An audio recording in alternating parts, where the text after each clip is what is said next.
बिस्मिल्लाहिर्रहमानिर्रहीम। अस्सलाम वालेकुम। This is Mohammad Zubair Ghori, your chemistry teacher. Today our topic is from chapter number 3, extraction of sodium metal. जैसा कि कल हमने डिस्कस किया था कि जो हमारे पास मेटल हैं, सोडियम मेटल ना, तो इस सोडियम मेटल की एक्सट्रैक्शन कैसे होगी? ये होगी डाउन प्रोसेस के ज़रिए से, कि हम सोडियम मेटल को खालिज करके निकालेंगे, तो हम डाउन प्रोसेस के ज़रिए से इस सोडियम को कैसे हासिल करेंगे। सबसे पहली बात तो ये है कि हमारे पास जो कंपाउंड है वो है NaCl। इस NaCl से हमें सोडियम को निकालना है। इस सोडियम को निकालना कहलाता है एक्सट्रैक्शन। ठीक है जी। अब चूंकि हम सोडियम को जब एक्सट्रैक्ट करते हैं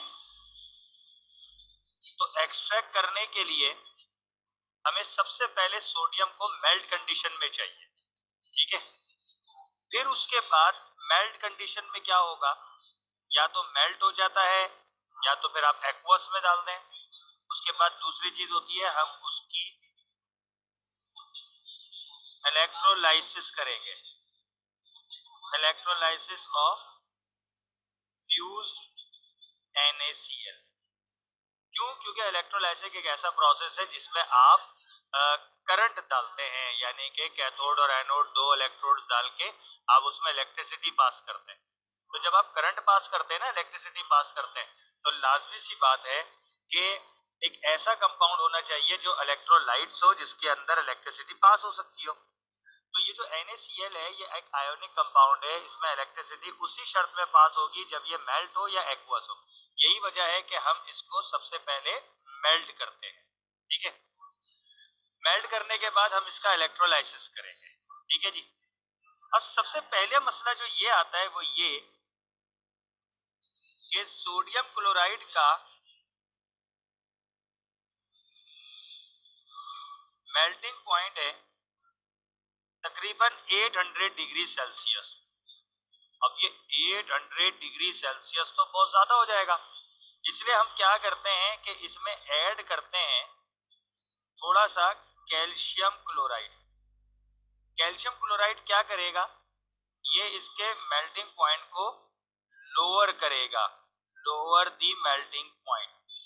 अब जब ये इसका मेल्टिंग पॉइंट लोअर कर देगा ना, तो तकरीबन इसका मेल्टिंग पॉइंट अब चला जाएगा 600 डिग्री पर। यानी कि अब ये जो NaCl है अब ये 600 डिग्री के ऊपर मेल्ट हो जाता है। ठीक है जी। अब डाउन सेल की तरफ हम चलते हैं। सबसे पहले तो भाई कंस्ट्रक्शन है, क्योंकि इंडस्ट्रियल काम हो रहा है ये। ठीक है। सोडियम मेटल की एक्सट्रैक्शन निकाल रहे हैं आप। तो सबसे पहले तो जो प्रोसेस है डाउन्स का, उसको हम कहेंगे डाउन सेल। तो डाउन सेल सबसे पहले बना किस तरह? ठीक है। पहला पॉइंट तो ये है कि iron line with fire bricks, कुछ ईंटें थी और उसके ऊपर लोहे की कुछ लाइनिंग थी। ठीक है। इस तरीके से चकोर किस्म का हमने ये बना दिया। ठीक है जी। दूसरा था कि एनोड जो है वो ग्रेफाइट की बनी हुई थी। हम जानते हैं ग्रेफाइट बेसिकली कार्बन होता है, लेकिन इसमें इलेक्ट्रिसिटी कंडक्ट हो सकती है। ठीक है। और ये हम बना देते हैं यहां।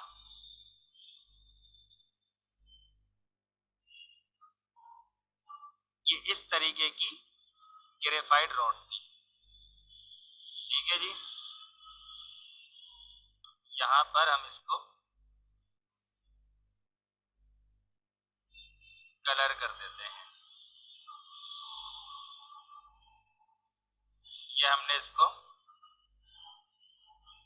कलर कर दिया ग्रेफाइट रॉड को। ठीक है जी। तीसरा पॉइंट ये था कि जो कैथोड है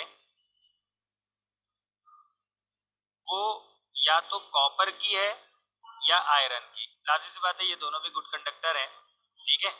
जो एनोड के इर्द गिर्द होंगी। सराउंड एनोड, ठीक है, यानी कि एक यहां और एक यहां, ठीक है जी। अब उसके बाद यहां इस एनोड से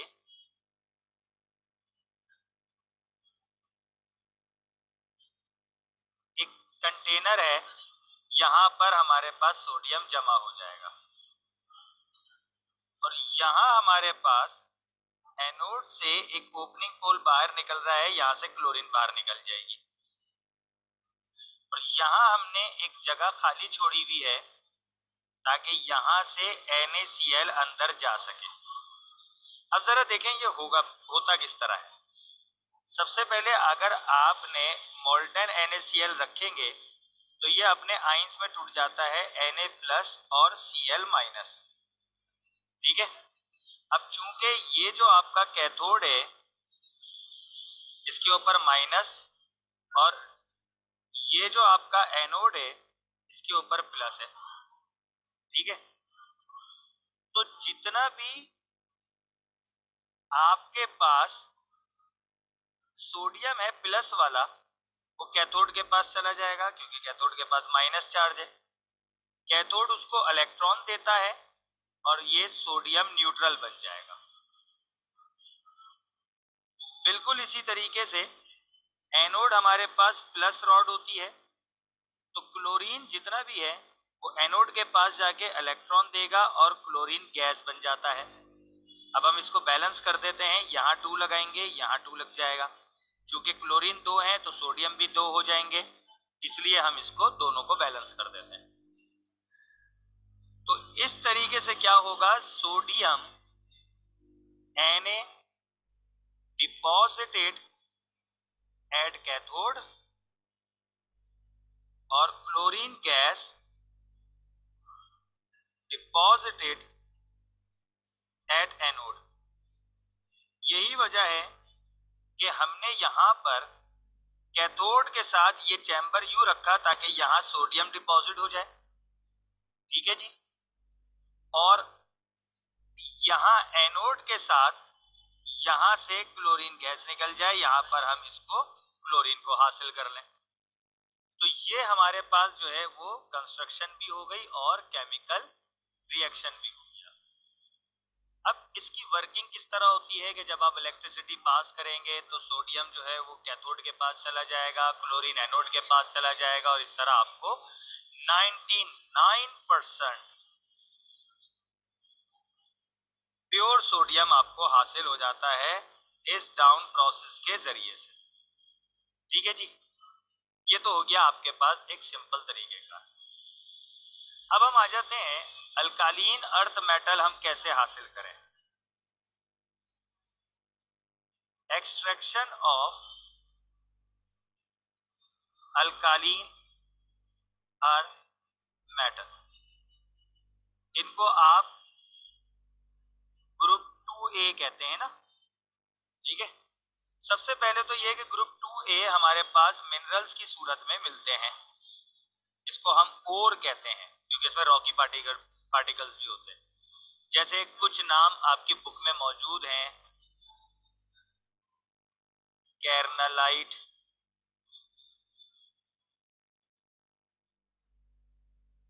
मैग्नीसाइट, डोलोमाइट, सही है, कैल्साइट और भी बहुत सारे नाम हैं। इन सब के फॉर्मूलाज हैं, ये फॉर्मूलाज याद कीजिएगा, सवाल आता है, एक केमिकल फॉर्मूला पूछा जाता है। इसका फॉर्मूला है MgCO3,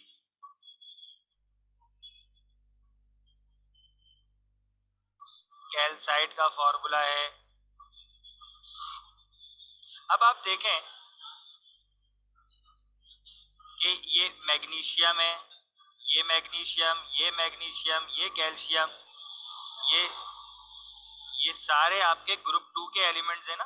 ये भी देखें, ये भी देखें, ये भी देखें, ये भी देखें, ये सारे आपके ग्रुप 2 के एलिमेंट्स हैं, है ना भाई। अब जब ये आपके ग्रुप 2 के एलिमेंट्स हैं तो ग्रुप 2 के एलिमेंट्स को हम एक्सट्रैक्ट कैसे करें, खालिज करके कैसे निकालें, इसका सिंपल तरीका है। पहला है कि मेक देयर क्लोराइड, इनके क्लोराइड बना लें। आज जैसे ही आप इनके क्लोराइड बना लेंगे, फिर इलेक्ट्रोलाइसिस के जरिए से इसको आप एक्सट्रैक्ट कर लें। सही है जी, एक्सट्रैक्शन कर लें आप, ठीक है। अब आप ये देखें कि मेक देयर क्लोराइड, सबसे पहले तो आप क्लोराइड बना लें। अब आप कैसे क्लोराइड बनाते हैं, मिसाल के तौर पे हम इसको, इस वाले को हम लेते हैं, MgCO3 को आप HCl के साथ रिएक्ट करें, ठीक है। ये MgCl के साथ मिलेगा, MgCl2 ये HCO3 के साथ मिल जाएगा, H2CO3, ठीक है जी। अब आप देखें ये आपने क्या बना दिया, क्लोराइड बना दिया आपने। अब इस क्लोराइड को, MgCl को आप कैथोड और एनोड के साथ रख के इलेक्ट्रोलाइट्स कर लें, तो ये Mg के ऊपर प्लस साइन, इसके ऊपर माइनस आता है, ये कैथोड के पास जाएगा और ये एनोड के पास जाएगा। सही है, इस तरह डिपॉजिट हो जाएगा जैसे आपने NaCl को डिपॉजिट किया।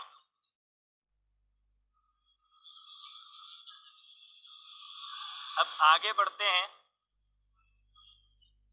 कि हम ये देखते हैं कि सोडियम क्लोराइड के बारे में हम पढ़ेंगे अब।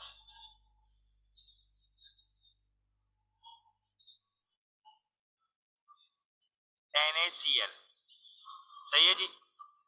NaCl का नाम क्या है, इसको NaCl को, इस NaCl को हम कॉमन सॉल्ट कहते हैं,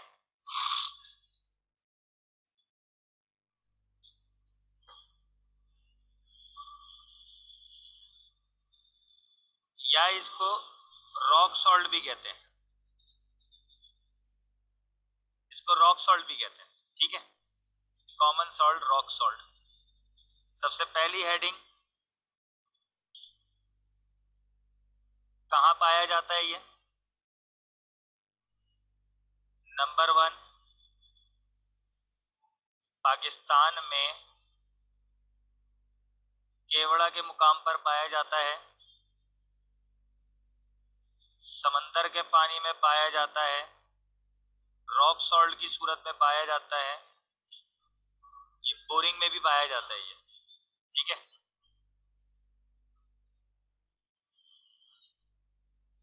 अब सबसे पहले आ जाता है सी वाटर।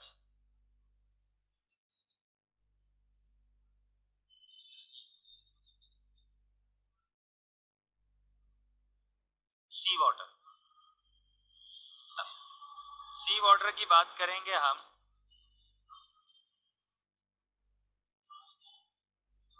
In tropical regions. अब ऐसे हमारे पास जो, जैसे हमारे पास ये एशियन कंट्रीज हैं, सही है, तो इन कंट्रीज में, यानी कि आप ये कहें गर्म इलाकों में, ठीक है, गर्म इलाकों में क्या होता है कि जो समंदर का पानी है, यानी कि सी वाटर जो होता है, इसको लार्ज एरियाज में रखा जाता है, फिर उसके ऊपर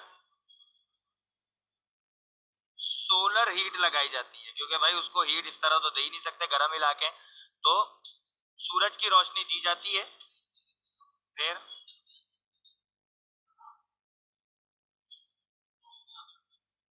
आफ्टर फ्यू मंथ्स, तो फिर वो जो आपका क्रूड सॉल्ट है obtain,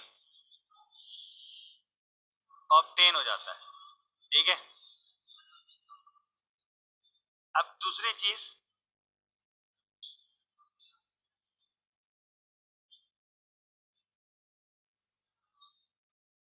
in cold countries,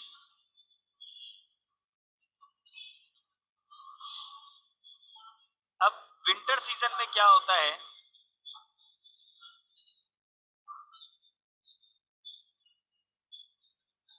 pure water freeze होती है सबसे पहले तो आइस में, सही है। अब जैसे नमक का पानी है आपके पास, वो नमक का पानी पहले तो बर्फ बन जाएगा। अब जब बर्फ बन जाएगा तो इस बर्फ के अंदर जो NaCl है, सही है, वो रिमेन्स इन सोल्यूशन, उस सोल्यूशन के अंदर बाकी रहेगा, सही है, क्योंकि पानी तो बर्फ बन गया, तो इसलिए उसको सेपरेट कर लिया जाता है, सही है, सेपरेट कर लिया जाता है। तीसरा है आपका रॉक सॉल्ट। इसमें सॉल्ट जो होता है, इसमें सॉल्ट को माइन किया जाता है, यानी कि खोदा जाता है, खोद के निकाला जाता है इन सॉलिड फॉर्म, सही है, फ्रॉम